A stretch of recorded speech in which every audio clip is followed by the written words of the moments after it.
بسم الله الرحمن الرحيم. ألف لام ميم. الله لا إله إلا هو الحي القيوم.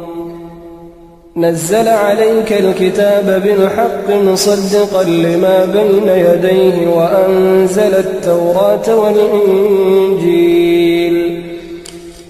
من قبل هدى للناس وأنزل الفرقان.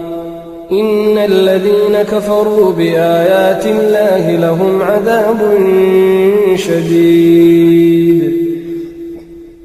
والله عزيز ذو انتقام. إن الله لا يخفى عليه شيء في الأرض ولا في السماء.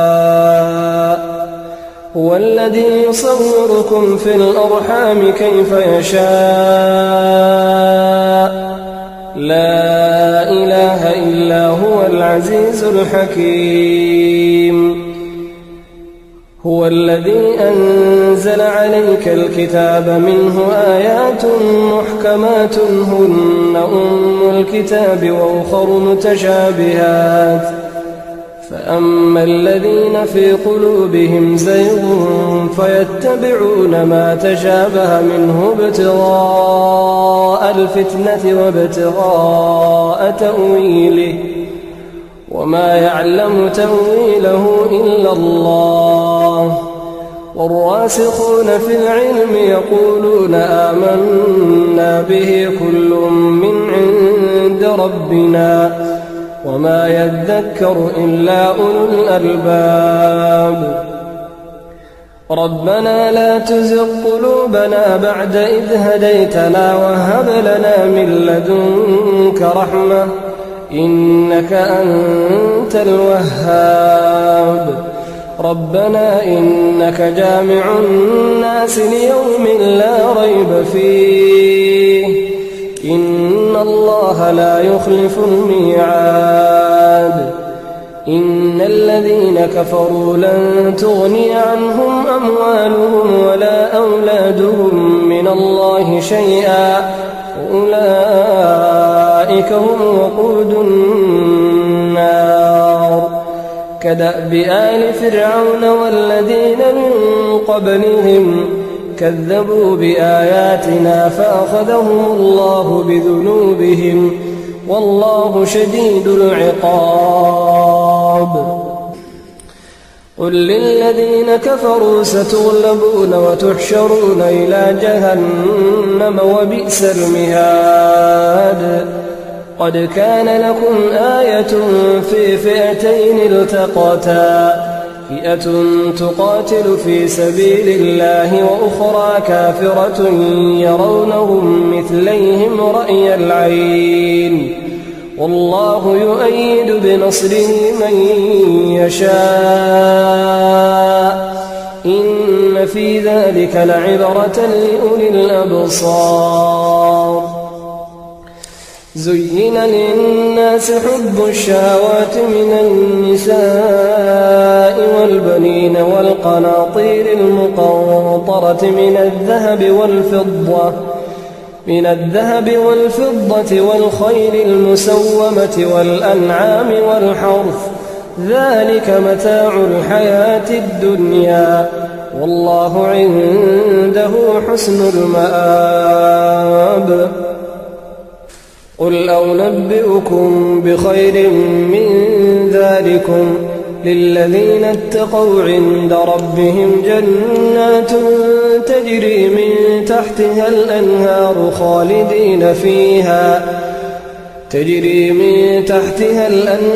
خالدين فيها وأزواج مطهرة ورضوان من الله والله بصير بالعباد. الذين يقولون ربنا إننا آمنا فاغفر لنا ذنوبنا وقنا عذاب النار. الصابرين والصادقين والقانتين والمنفقين والمنفقين والمستغفرين بالأسحار شهد الله أنه لا إله إلا هو والملائكة وأولو العلم قائما بالقسط لا إله إلا هو العزيز الحكيم إن الدين عند الله الإسلام وما اختلف الذين أوتوا الكتاب إلا من بعد ما جاءهم العلم بغيا بينهم ومن يكفر بآيات الله فإن الله سريع الحساب فإن حاجوك فقل أسلمت وجهي لله ومن اتبعن وقل للذين أوتوا الكتاب والأميين أأسلمتم فإن أسلموا فقد اهتدوا وإن تولوا فإنما عليك البلاغ والله بصير بالعباد إن الذين يكفرون بآيات الله ويقتلون النبيين بغير حق ويقتلون الذين يأمرون بالقسط من الناس فبشرهم بعذاب أليم أولئك الذين حبطت أعمالهم في الدنيا والآخرة وما لهم من ناصرين ألم تر إلى الذين أوتوا نصيبا من الكتاب يدعون إلى كتاب الله ليحكم بينهم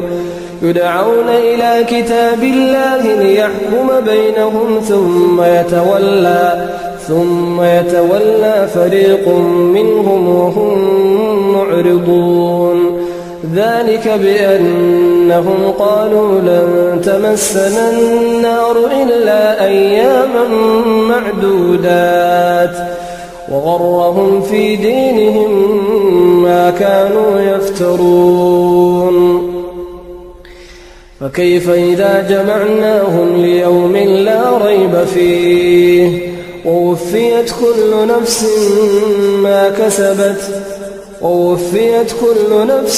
ما كسبت وهم لا يظلمون قل اللهم مالك الملك تؤتي الملك من تشاء وتنزع الملك ممن تشاء وتعز من تشاء وتذل من تشاء بيدك الخير إنك على كل شيء قدير تولج الليل في النهار وتولج النهار في الليل وتخرج الحي من الميت وتخرج الميت من الحي وترزق من تشاء بغير حساب لا يتخذ المؤمنون الكافرين أولياء من دون المؤمنين ومن يفعل ذلك فليس من الله في شيء إلا أن تتقوا منهم تقاه ويحذركم الله نفسه وإلى الله المصير قل إن تخفوا ما في صدوركم أو تبدوه يعلمه الله ويعلم ما في السماوات وما في الأرض والله على كل شيء قدير يوم تجد كل نفس ما عملت من خير محضرا وما عملت من سوء تود لو أن بينها وبينه أمدا بعيدا ويحذركم الله نفسه والله رؤوف بالعباد قل إن كنتم تحبون الله فاتبعوني يحببكم الله ويغفر لكم ذنوبكم والله غفور رحيم قل أطيعوا الله والرسول فإن تولوا فإن الله لا يحب الكافرين إن الله اصطفى آدم ونوحا وآل إبراهيم وآل عمران على العالمين ذرية بعضها من بعض والله سميع عليم إذ قالت امرأة عمران رب إني نذرت لك ما في بطني محررا فتقبل مني إنك أنت السميع العليم فلما وضعتها قالت رب إني وضعتها أنثى والله أعلم بما وضعت وليس الذكر كالأنثى وإني سميتها مريم وإني أعيذها بك وذريتها من الشيطان الرجيم فتقبلها ربها بقبول حسن وأنبتها نباتا حسنا وكفلها زكريا كلما دخل عليها زكريا المحراب وجد عندها رزقا قال يا مريم أنى لك هذا قالت هو من عند الله إن الله يرزق من يشاء بغير حساب هنالك دعا زكريا ربه قال رب هب لي من لدنك ذرية طيبة إنك سميع الدعاء فنادته الملائكة وهو قائم يصلي في المحراب أن الله يبشرك بيحيى مصدقا بكلمة من الله وسيدا وحصورا ونبيا من الصالحين قال رب أنى يكون لي غلام وقد بلغني الكبر وامرأتي عاقر قال كذلك الله يفعل ما يشاء قال رب اجعل لي آية قال آيتك ألا تكلم الناس 3 أيام إلا رمزا واذكر ربك كثيرا وسبح بالعشي والإبكار وإذ قالت الملائكة يا مريم إن الله اصطفاك وطهرك واصطفاك على نساء العالمين يا مريم اقنتي لربك واسجدي واركعي مع الراكعين ذلك من أنباء الغيب نوحيه إليك وما كنت لديهم إذ يلقون أقلامهم أيهم يكفل مريم وما كنت لديهم إذ يختصمون إذ قالت الملائكة يا مريم إن الله يبشرك بكلمة منه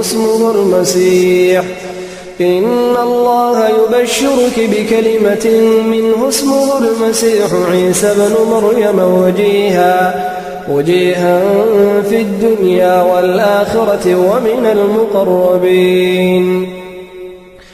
ويكلم الناس في المهد وكهلا ومن الصالحين قالت رب أنى يكون لي ولد ولم يمسسني بشر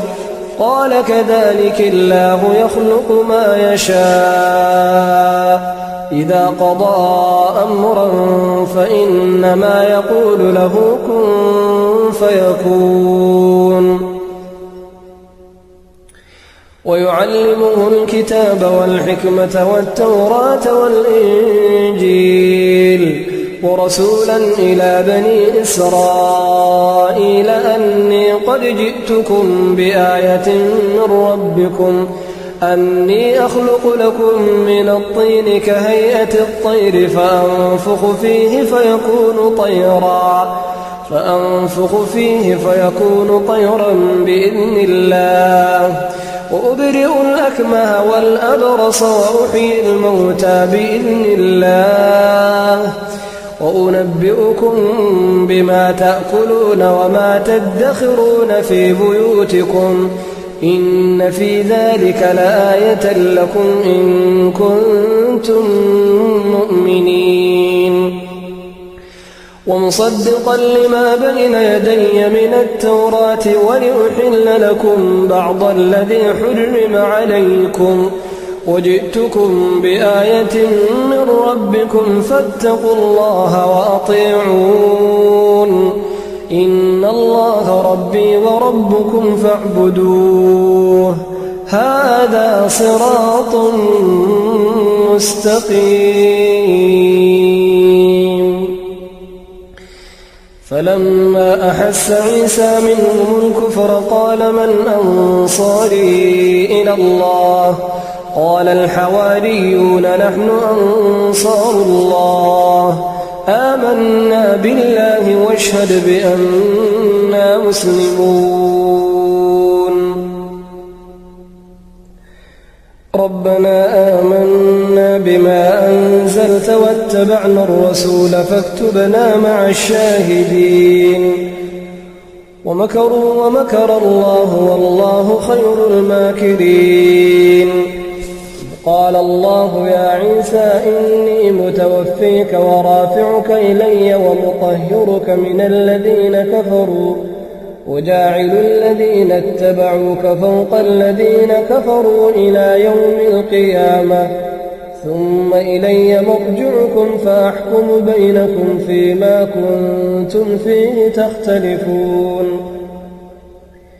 فأما الذين كفروا فأعذبهم عذابا شديدا في الدنيا والآخرة وما لهم من ناصرين. وأما الذين آمنوا وعملوا الصالحات فيوفيهم أجورهم والله لا يحب الظالمين. ذلك نتلوه عليك من الآيات والذكر الحكيم. إن مثل عيسى عند الله كمثل آدم خلقه من تراب ثم قال له كن فيكون. الحق من ربك فلا تكن من الممترين. فمن حاجك فيه من بعد ما جاءك من العلم فقل تعالوا ندع أبناءنا وأبناءكم ونساءنا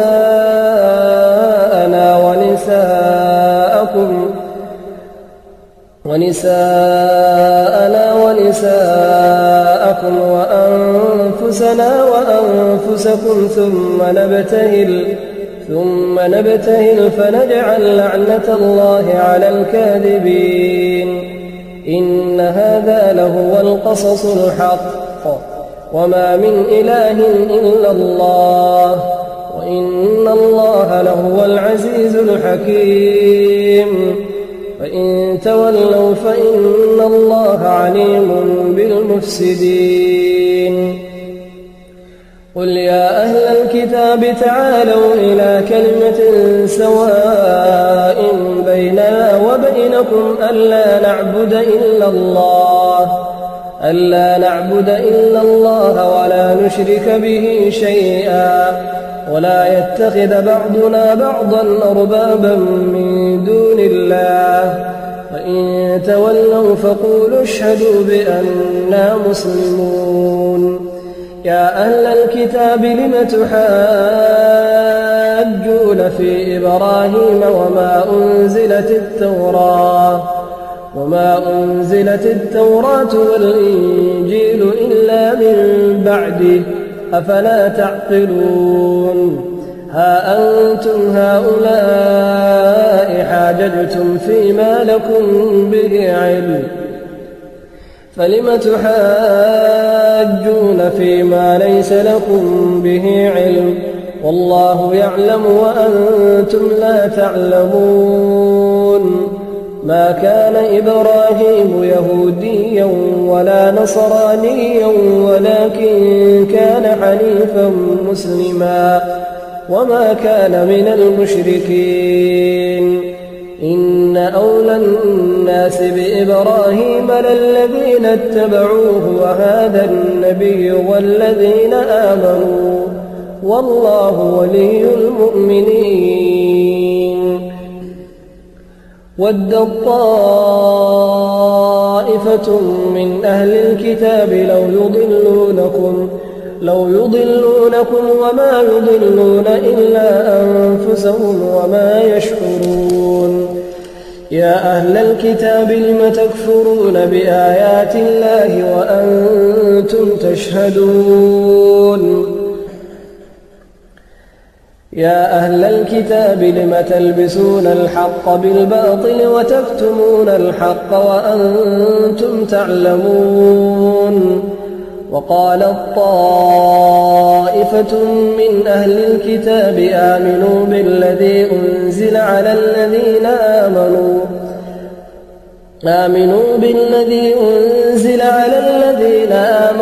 وجه النهار واكفروا آخره لعلهم يرجعون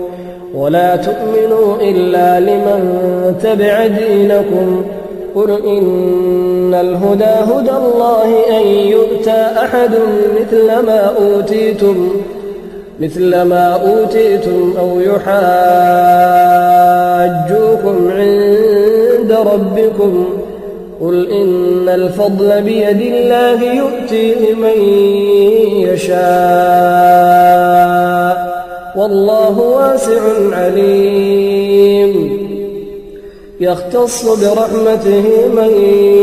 يشاء والله ذو الفضل العظيم ومن أهل الكتاب من إن تأمنه بقنطار يوده إليك ومنهم من إن تأمنه بدينار لا يؤده إليك إلا ما دمت عليه قائما ذلك بأنهم قالوا ليس علينا في الأميين سبيل ويقولون على الله الكذب وهم يعلمون بلى من أوفى بعهده واتقى فإن الله يحب المتقين إن الذين يشترون بعهد الله وأيمانهم ثمنا قليلا أولئك لا خلاق لهم في الآخرة ولا يكلمهم الله ولا ينظر إليهم يوم القيامة ولا يزكيهم ولهم عذاب أليم وإن منهم لفريقا يلوون ألسنتهم بالكتاب لتحسبوه من الكتاب وما هو من الكتاب ويقولون هو من عند الله وما هو من عند الله ويقولون على الله الكذب وهم يعلمون ما كان لبشر أن يؤتيه الله الكتاب والحكم والنبوة ثم يقول للناس كونوا عبادا لي من دون الله ولكن كونوا ربانيين بما كنتم تعلمون الكتاب وبما كنتم تدرسون ولا يأمركم أن تتخذوا الملائكة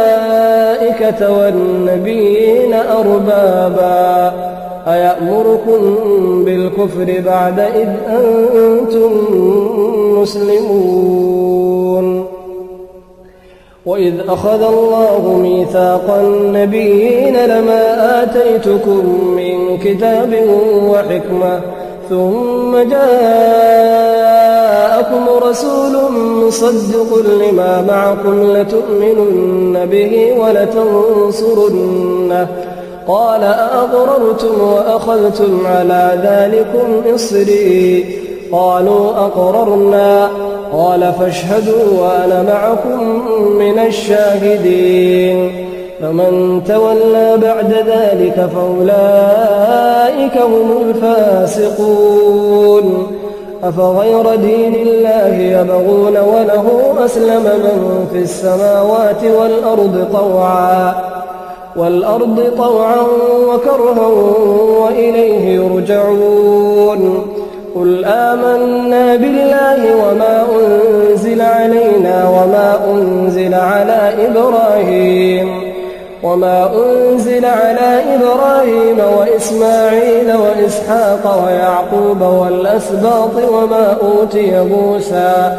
وما أوتي موسى وعيسى والنبيون من ربهم لا نفرق بين أحد منهم ونحن له مسلمون ومن يبتغ غير الإسلام دينا فلن يقبل منه وهو في الآخرة من الخاسرين كيف يهدي الله قوما كفروا بعد إيمانهم وشهدوا أن الرسول حق وجاءهم البينات والله لا يهدي القوم الظالمين أولئك جزاؤهم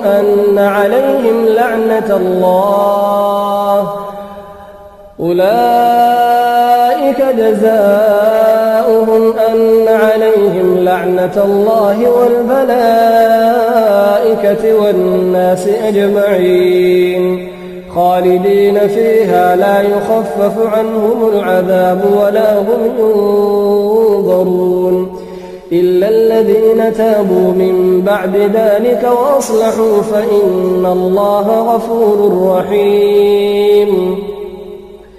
إن الذين كفروا بعد إيمانهم ثم ازدادوا كفرا لن تقبل توبتهم وأولئك هم الضالون إن الذين كفروا وماتوا وهم كفار فلن يقبل من أحدهم